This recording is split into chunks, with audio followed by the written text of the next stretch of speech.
Assalamu alaikum. Sunana Usman Abdullah, babban mai horaswa na kungiyar Kano Pilas Football Club.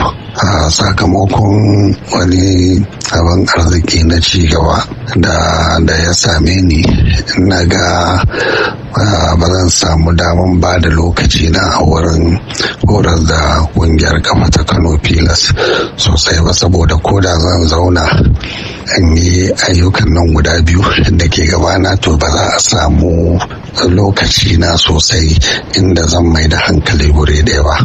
To na auna na duba na ga gara mu zauna mu yi bayani in mashi chairman ɗin club ɗin bayanin matsayin da ake ciki.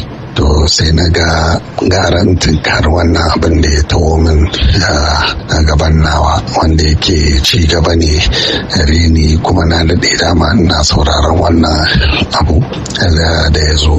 To na ga ya kamata a ce na ba da dama wanda zai iya samun lokaci da zai kula da harkar gudanarwa na horar da club ɗin da cikakken lokaci.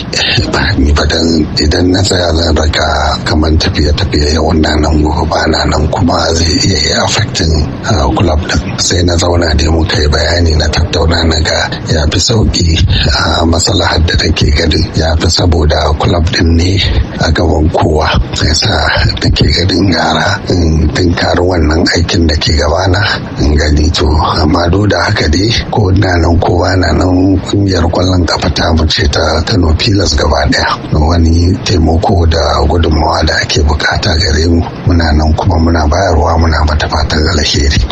Na gode kwarai da gaske na wannan dama da na samu na horar da kungiyar kwallon kafa ta Kano Pilas, musamman ma mutanen da gaskiya zan yi kewansu su ne magoya baya, saboda ba wa'anda suka kawo wani club din nan da ya wuce magoya baya, wanda suke da matukar confidence a kaina. Kuma na gode da goyon bayan da suka bani da abubuwan da ya faru tsakaninmu da su gaba daya.